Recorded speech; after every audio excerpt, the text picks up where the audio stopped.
heeska maanta la fasiray waraajo koraan subiyaar hogaya waxaanoo jilay Amir Khan iyo Manisha Korea codku waa urtinaareen yaalka yagni filimkuna waa akelaha makeladum oo macnihiisu yahay iskaablatay ana iskaabulaanay iskaabulada hanolaato soo dhawaada ila socda heestuna waa sidatan ayay nagu bilaabanaysaa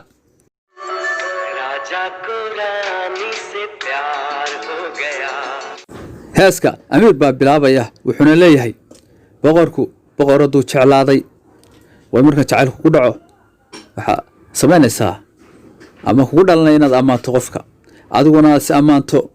isaga wali heesta si wato wuxuuna leeyahay sidatan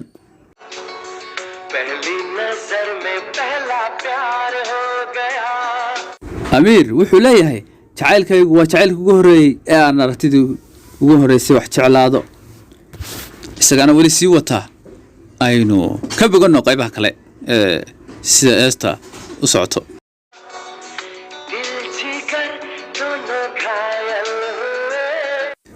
Amir wuxuu leeyahay qalbiga iyo nafta dhaawac baa ku yaal dhaawac baa gaaray maadaama ilaa waxbuu jeclaaday sidaba daawade jacaylka wax yar ma aha qofka hadduu ku dhaco noloshiisa saameyn ayuu ku yeeshaa